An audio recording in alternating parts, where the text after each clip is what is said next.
And welcome once again to From Inside. Tonight I'm here with Lori and Jorge, two of our life coaches. And we're going to be looking at the whole idea of who are you becoming. This is the seventh of our From Inside webcasts or live casts. This is so unfamiliar to me, as many things are in this day and age where we're doing things we never thought we'd be doing. And what we're going to look at are, we are once again at the threshold of change. That happens throughout our lives, that the infrastructure that keeps our life in order and even our own identities in order gets shaken to some extent, and sometimes radically and sometimes moderately. But here we are in the midst of one, and from all the people that we're connected to, from people who are really doing everything they can to help our infrastructure stay in place, whatever infrastructure we have, to those who, there's been minimum impact from this whole thing, at least obvious impact, because there's impact on everyone not being able to experience the connections that we must have with other human beings.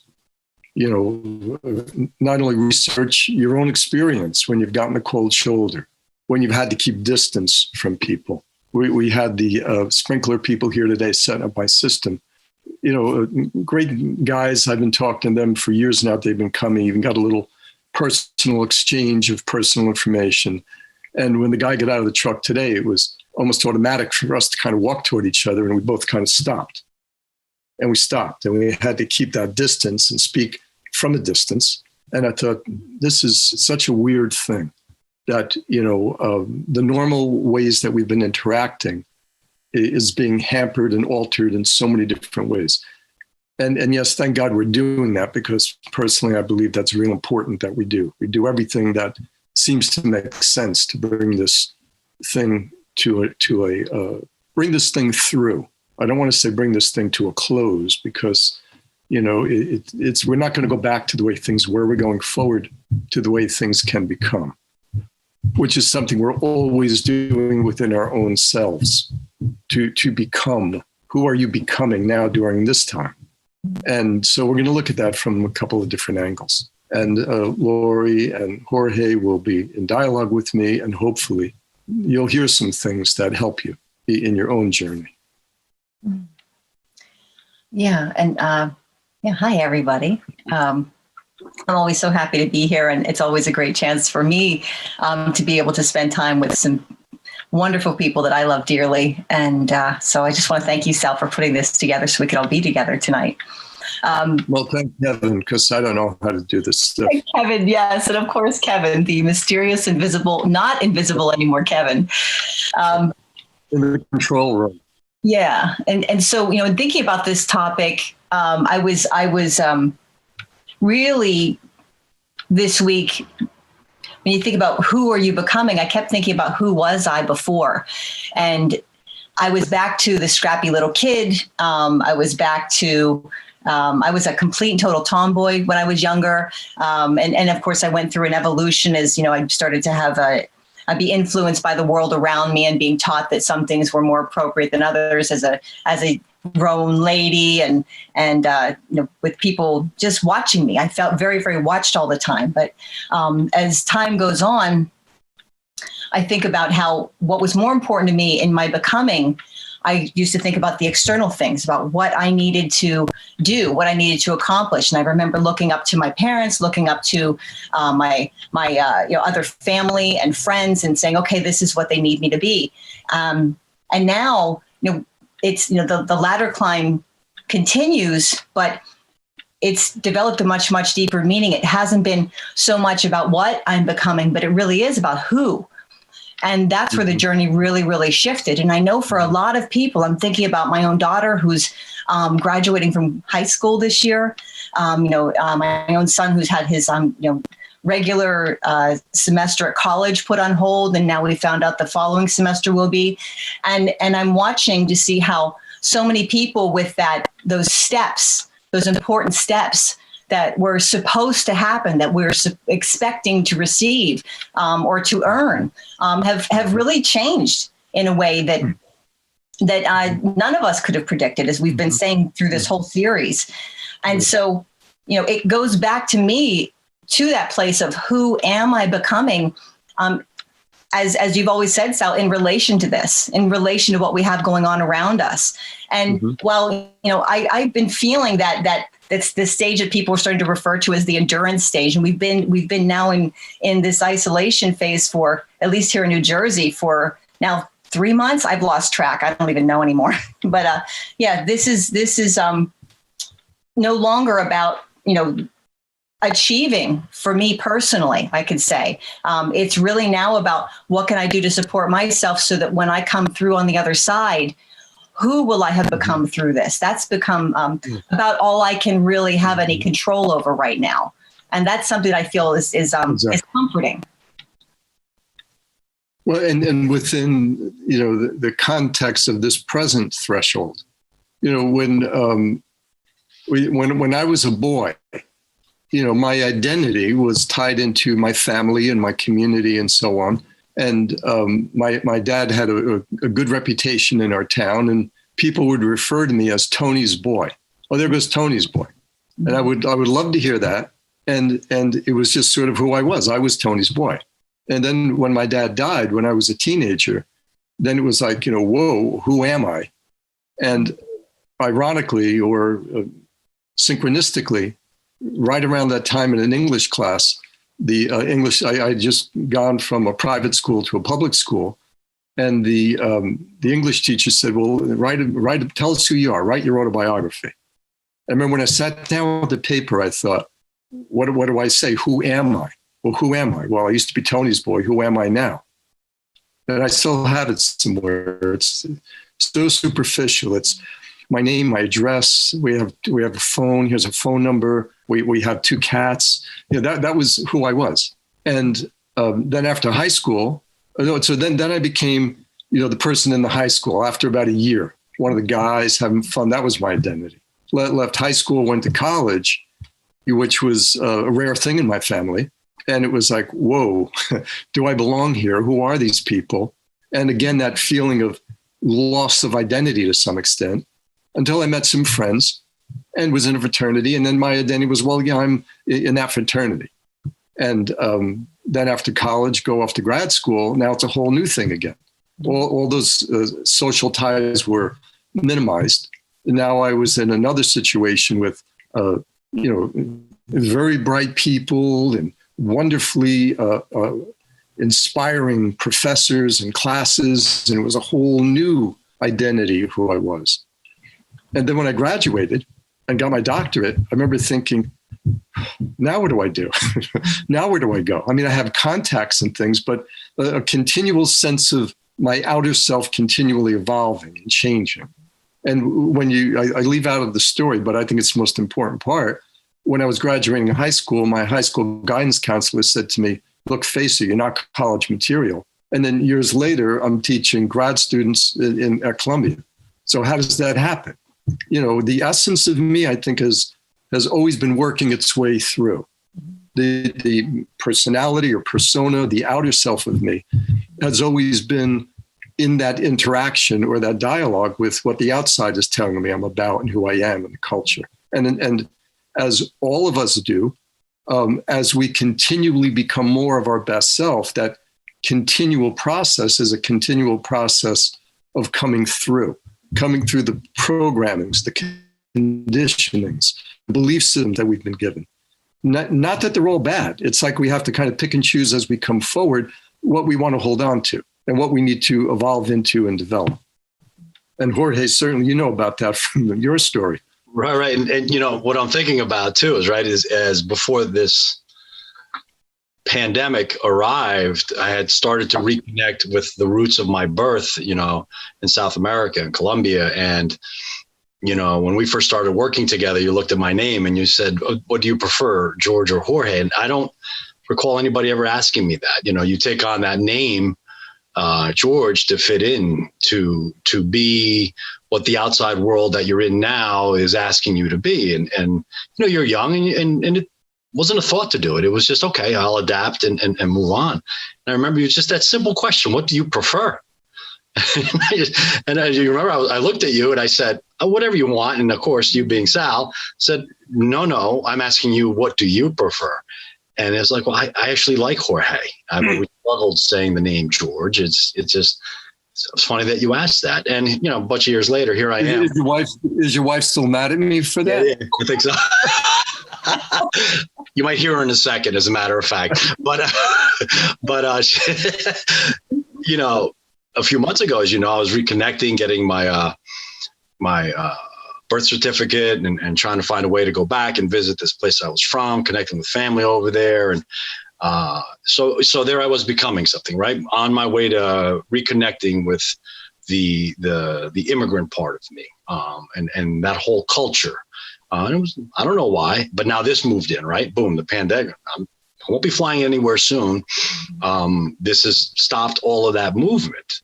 And of course, the question then becomes, interesting. Now, what am I doing? What am I going to, do now that I'm sitting here? What's the next mission for me? As you know, with my story, I had lived such a regulated life, do this, do that, move, and then to be free like I am now, it was at first disconcerting. Now I enjoy it thoroughly. But in this time sitting here, what's happening for me, at least personally, is just observance of others and things happening around me and how my friends and my family are relating to all of this. And which is kind of odd, because that's the being still part that has always kind of eluded me. And what's fun now is this forced stillness that's happened.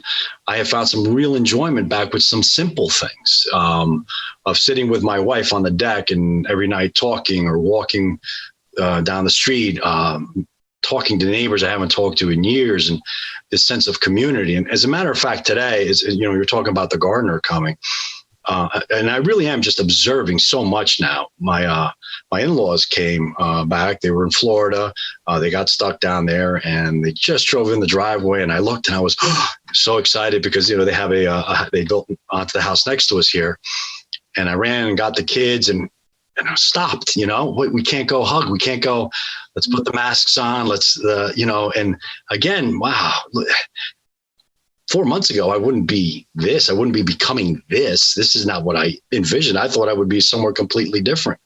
And that's really I think the lesson that I hope we all will learn when we look back at this time, that we were all forced into, and we were forced. And we can see how some people are acting towards having this forced upon them, into this isolation, into this stillness, into this slow down. And there will be much that we will learn here. And sitting with my in-laws, which I'm very happy to have them back, Nonu and Nona, to my children, wisdom that I'm already hearing from them, right? So, here I am thinking, well, I'm 54 and I've got a lot of great stuff I could teach some young, and then I speak with them and, there's more. So if you ask me today, what am I becoming? I think I'm staying in this place that I've always been as a student. I'm always feel like I'm becoming a better learner, a better listener. And that's what I feel I'm getting from this experience, and some other new things have popped up in my head, some other ideas that were there, but now they've got real traction, real traction, and some purpose and some direction. So, that shows how the context, we often think of ourselves like, who am I? Like, underneath the clothing here. That's only one part of it. That's like, we come from deep in our life spirit, if you will, is in there with all the uniqueness that makes each one of us an absolute unique human being. And that has to come up and out from our inner self to our outer self, which is always interconnected to the people, places, things around us. And that will attend to our identity as to who we are. Certainly, I think everyone, all of us can say, when we were in high school, we were very different from when we were maybe in college, and then very different from when we got married, and very different from when we are. There's a continual shifting, and hopefully it's mostly and primarily on your terms, from the inside out, your values, what you truly want, your beliefs, your dreams, what you imagine yourself and can see yourself becoming and doing, morally, ethically. and all of those words that point us toward our connection of goodness to each other. The simple golden rule. Yeah. So here I am with this group of people. How do I bring forth the best of myself into this situation? Hopefully encouraging them to do the same. And certainly when they're doing a wonderful job, drinking it in and becoming part of that interconnection that we're now forced to sort of, it's wonderful that we have the internet, but we're also forced to keep physical distance from one another. Mm-hmm. My youngest daughter and her husband popped in, surprised us this weekend. And it's like, came up the driveway and it was the weirdest thing I can't go hug them. I have to stay back. And then we're walking at a distance from each other, sitting on the deck at a distance. And it was like, wow, this is weird. Boy, that must have been, wow, that's amazing. I don't know what I would have done. I don't know that I could have, that's difficult. Well, we started by crying. I'm getting teared up right now. I'm trying. I just want to grab my tissues right now. I'm imagining. We started by crying, and then, of course, my youngest daughter. It's like, all right, come on, guys, let's get the chairs. We're going to sit in the back. We're here. So, wipe your tears. Yeah, my sister's in Houston now, and my mother's in Pennsylvania, and as are my uncle and my aunt, and I don't know what I would. Oh my God, I wouldn't know what to do to see them in person right now and not be able to just run up and grab them. Right. That's an oof. Mm-hmm. But and that speaks to the deep connection that we all yearn to be experiencing. Because we're made that way. We're made interpersonally. Problem is, we think we're just individualized. Well, and that's the way we need to behave right now. Yeah, this is the way we're behaving right now. It's the way we have to stay apart because we love each other, and that's we're debating family visits and everything else right now. But what if we did? How would that look? Could we? Is this wise? Is it safe? Mm-hmm. We don't know. So we're definitely dreaming about that. And something you said earlier got me thinking about the things that I wanted to become. I wanted to be an artist, and I saw myself as an artist from the time I was very, very small. I mean, I just have these vivid memories of sitting at my grandmother's table, and she was constantly giving me. I just remember her. She had these big, wonderful, rough hands. She was a nurse, and she was very handy, incredible woman. And she helped to raise me, really played a big, important part of that. But I remember being very, very small and sitting with her somewhere behind me and watching things come down, and hands with crayons and the paper, and then the arms coming around me to say, let me show you how to do that, and watching it very, very, very vividly. I remember also the sound of Paul Harvey on AM radio, but that's another story. And that sound was very, very comforting and very soothing, the fuzz of the AM radio in this quiet time. And I just loved that so much that I instantly said, this is the best I have ever felt in my life. And I'm being nurtured, and this is a place where I felt strong. And so I said, that's it. Boom, I'm an artist. Done. Right. And I called myself an artist the whole way through high school until I started getting encouraged, to say, well, maybe you can't make any money as an artist. Maybe you're not going to be, art school is expensive. And my family loved me, and they meant well, and they essentially encouraged me to back away from the idea of art school. And I felt, honestly, completely at sea. I felt I had no mooring at that point. My identity had been, I thought, wow, if I cannot express myself as an artist, then what could I possibly do? And I went through a series of career explorations and tried to find my way. But I think about the times that other difficult moments, like what we're going through now, were the times that I was able to give myself permission, like the time I had Lyme disease and had severe memory loss. I turned back to the art. That's another story in itself. I don't want to get into deeply, but that's another story in itself. And another time where I had some struggles going through my own divorce, and I started to turn to, and I never knew I had this within me. I had poetry. And I was beginning my meditation practice. I was going more deeply into it. And it's amazing what was coming forward. Again, I felt still grandma's hands were somehow behind me and just lowering these opportunities and bringing these opportunities to me to say, here, try this. And if you'd asked me if I was going to be writing poetry, I mean, I'm pretty good with a rhyme.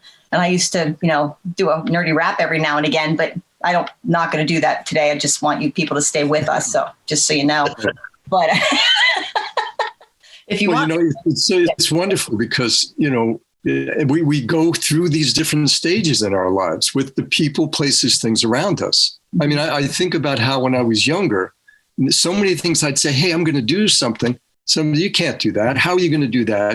And it would be the end of it. Mm-hmm. So I realized even as a kid, if I stop telling people what I'm going to do, then and just kind of I start finding what I can do. And I think of when I was leaving the hospital to start a private practice, everyone's saying, well, how are you going to do that? You don't have any contacts out in New Jersey and you're all, and it's like, I realized they're the wrong people to talk to. So there was like one or two people who'd say, wow, great. That's terrific. Wonderful. Go ahead. Without asking me, how are you going to do each step? Because I never realized all the steps it would take. I just started with number one. And then, okay, now it's number two, number three, number four. Certainly you don't want to have to reinvent the wheel. It's nice to get input, but the kind of input we all need is for people who recognize some reality in us and say, yeah, come forward. I happened to see a little video about on YouTube about Muhammad Ali. And he was talking about his life story and how, when he was a kid, he was muscular and he was, a couple of people said, you know what, you could really be good with this. And he started, I think it was his grandmother, someone said, if you want to be, you could be champion. He said, from the time I was a kid, I used to say to myself, I'm going to be world champion.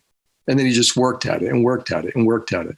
Mm-hmm. I believe that if we align ourselves with what is really within our potentials to do, we can fly. But if I was going to align myself to be an IT specialist with computers, I mean, I would have lost my hair a long time ago. It's all a matter of, is this right for you? Is this in your true nature, rather than what has maybe become your second nature, which is not to listen to yourself, but to listen to everyone else. At the same time, we need to blend with the environment, the people, places, things we're with. And if it's not a healthy environment, we need to make changes in that environment so it does become more healthy. Or you get your own immune system so strong that you can have everyone say to you, you can't and you're not, and you can just keep doing it anyway. And I think the nugget of wisdom there, having worked with you for this time, is realizing that I think probably most of us fall into the pattern of, okay, here's what the world has told me is probably best for me. How many clients have we worked with that, in their late 30s and 40s, successful careers, everything's the way it should be. And they're struggling. They're finding themselves empty. They're finding something's missing. And one of the great questions I've learned to ask is, well, just let's go back to when you were younger. What would you have become if you weren't busy becoming everything everybody else told you to become? And a lot of them will go back to things like Lori was mentioning, art, or I like this and I like that. And I guess the biggest piece of the wisdom that I've learned throughout all of this and the studies together is that change can come at any time. It's an awakening, really. And I think you'll find that most of us in our 30s and 40s begin to kind of look around, and a lot of the clients that we get, that's when they're coming in. They're like, well, no, things are good, but wait a minute, and I believe that there's a part of us that we can call it a soul, we can call it whatever it is. There's millions of names for it that will begin to kind of push at you. Hey, this is a limited experiment. This isn't forever. Let's get to the business of maybe fulfilling some things that and desires that you have. And again, synchronicity being what it is. My wife and I were just upstairs talking about careers, and I'm looking at doing some more studies and just going back and forth. And she had just mentioned everything you had said, Sal, about careful. That's where I got it from. Yeah, careful who you ask. I have a microphone in your.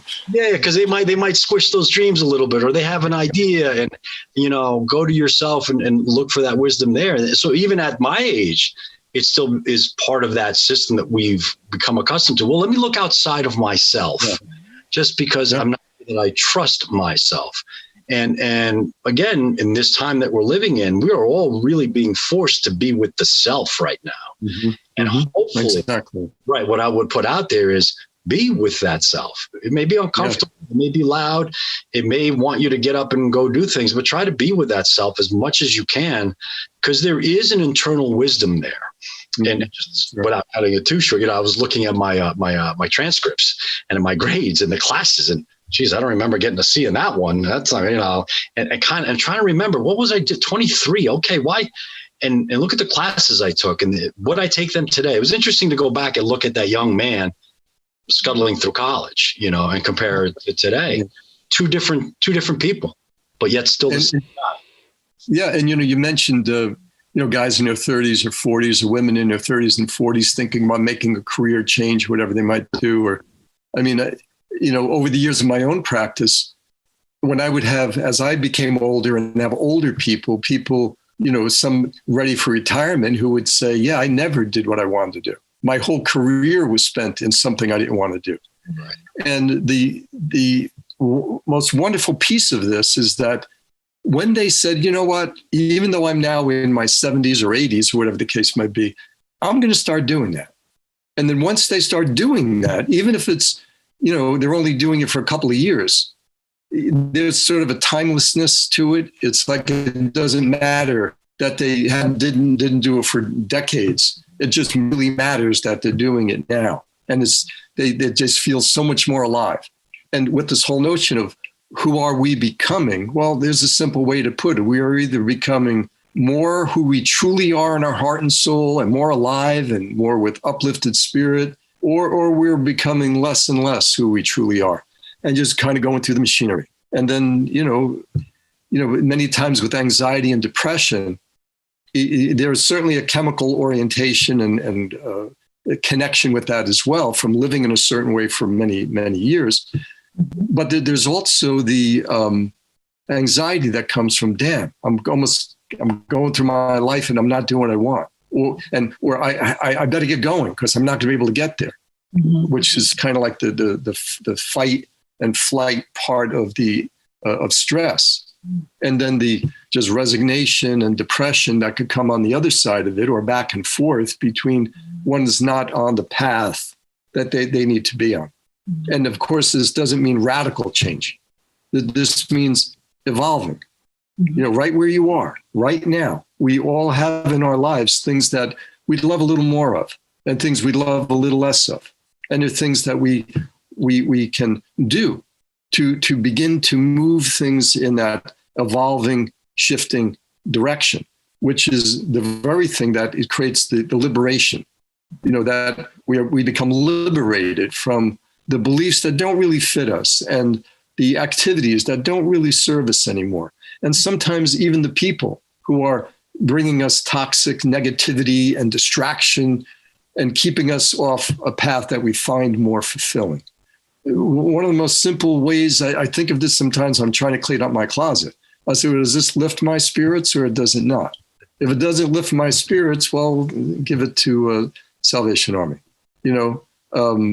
Trying to create a context of people, places, things with your choice of who becomes part of your life. And sometimes you need to step back a little bit from certain people. Sometimes you need to step closer into certain people. And you're with the right people because it enables you to continually keep becoming your best self continually. It's not like you hit a point and it's done. It's not. That's why it's not the center for perfect living. How do we optimize? How do we continually make it better? And right now we're in a situation that has, for many people, really knocked their whole system out of whack. Okay, so how do you begin to reconstruct it in a way that's really right for you? So we're at the end of our time. I would like each of you to say the last thing you'd like to say before we go. Ooh, gosh, that goes so fast every single time. I know, right? I know. Oh, okay. Only one thing. What I think of too, when you said people, places, and things, I think about the relationship aspect of becoming. We were talking about mainly career and the things that we were wanting to explore when we were younger and maybe didn't get to it, but, who are we becoming in relation to not only ourselves and the world around us, but also the people. And I go back to my grandmother that I felt I had been somehow granted by this external, being that as Jorge calls them, the giants, that this incredible woman had granted me permission to call myself an artist. And that whole process, as you'd mentioned about, going through anxiety and depression, I've had those lessons myself, those experiences with both anxiety and depression through the years. And what I've come to embrace and understand is that through it all, it's really this part of me that truly, truly wanted to be 100% herself, completely honest and clear. And that was the symptom. It was showing that the anxiety and depression were not the illnesses. They were the symptom of that greater problem. And so how did I come through? When I started to utilize, feeling nervous as a cue to say, okay, there's something else I need to do more to support myself. And when I say self, it's that being within me that's trying to come through. So yeah, what else can I do? And it's not just in relation to the things that I've been doing. Of course, the poetry and the journaling, the things that have come out have been very, very beneficial. I recommend anybody who's not doing it to try that. Even if it's just to vent in the beginning. That's usually how I started. That is exactly how I started, if I showed you what I started with.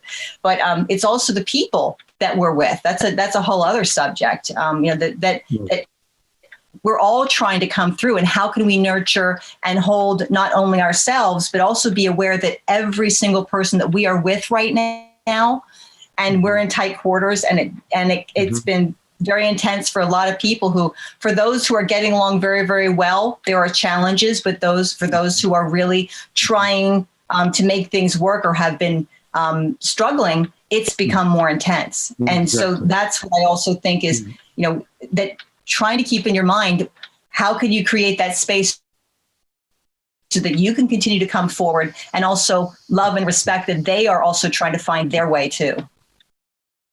And that's, I've been thinking a lot about the golden rule last month or two, maybe because my granddaughter's here and I talked to her a lot about that, and thinking how, for us to be able to go into any situation, and when there's a person there, if that were me, how would I want to be treated? How would I need to be treated? To get to that truly deep interpersonal part that does keep us all connected.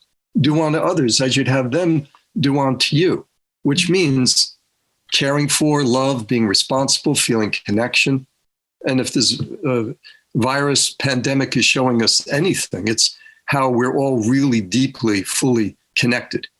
And we can be connected through a virus, or we can be connected through compassion, through care, through service, to whatever words you want to use to help one another. And that is something that we're kind of having to play with right now, because we have to do it from an acceptable, reasonable social distance.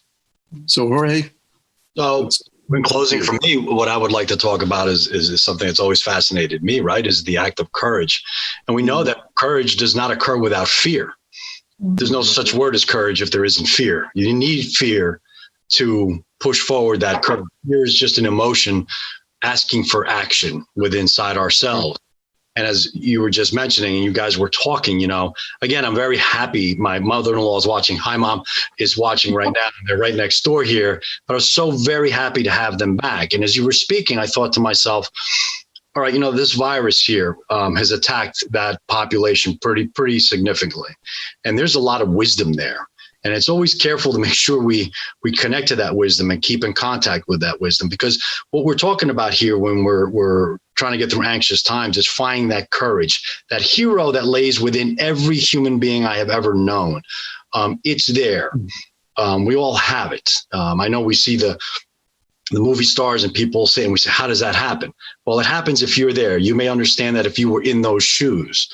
So these are very, very difficult times. And as I look at my mother-in-law, my father-in-law, people that came here as young people, kids, as immigrants, and where they came from and what they did and the lives that they created, and where they were, that whole life is heroic. The things that they toiled through is heroic. And they would be the first ones to look at you and go, what are you talking about? And that's really what I think about when I see people today as I'm observing them. I want to just yell out and, like maybe hold up a cardboard poster. You're the hero, because we're putting that out to the ones that we know. And I'm totally grateful. And yes, they're there. And it's important that they're there, the frontline folks. But it's all of us. And this is what's being called out right now in all of us. But when this settles, the lesson I hope that everyone else finds is, I found something there and I got through it. And, income stopped coming in this way, but I found a way to adapt and move this way. So when we begin to look for that personal inner growth, that next, what am I becoming? Who am I becoming? Mm-hmm. Look for that hero. You've learned that lesson. You know how to go there and look for it. And draw. It's interesting. You mentioned courage, and Laurie was mentioning creativity. There was a wonderful book written called The Courage to Create. The Courage to Create. It takes courage to kind of create something. Right now, there's a lot of room for creativity here. Yes. What will you be creating? Yes. Who are you becoming? And as I'll close in saying to everyone who's listening, what we're always saying to each other and experiencing with each other. I mean, I'm so blessed to be working with people, and from from the coaches to clients who are in the process of continually becoming their best selves. Because while it's up to you 100%, you alone must continually become your best self, continually throughout your whole life, with all the changes of the context of the people, places, things. And you cannot continually become your best self alone. From my earliest days to now, I have a whole list of people I could thank for seeing something in me, reaching to me, encouraging me, supporting me. There's a lot more on the other side saying, who the hell are you? How can you do this? And so on and so forth. But you just have to know what to tune into. And when you're tuning into what resonates inside and you say, yeah, I can see that, I can feel that, I can do that, then you've got, people around of support, and you'd be amazed what you can do. Mm-hmm. So thank you all for being with us. Please share this with anyone who you think it might also be helpful to. And as you see, our intent is not to tell anyone what to do, but to just share with you things we are doing and we have learned, and encouraging you to find what you need. Be safe, be well, take care. Hopefully see you next week. And thank you guys for being with me tonight. Take good care.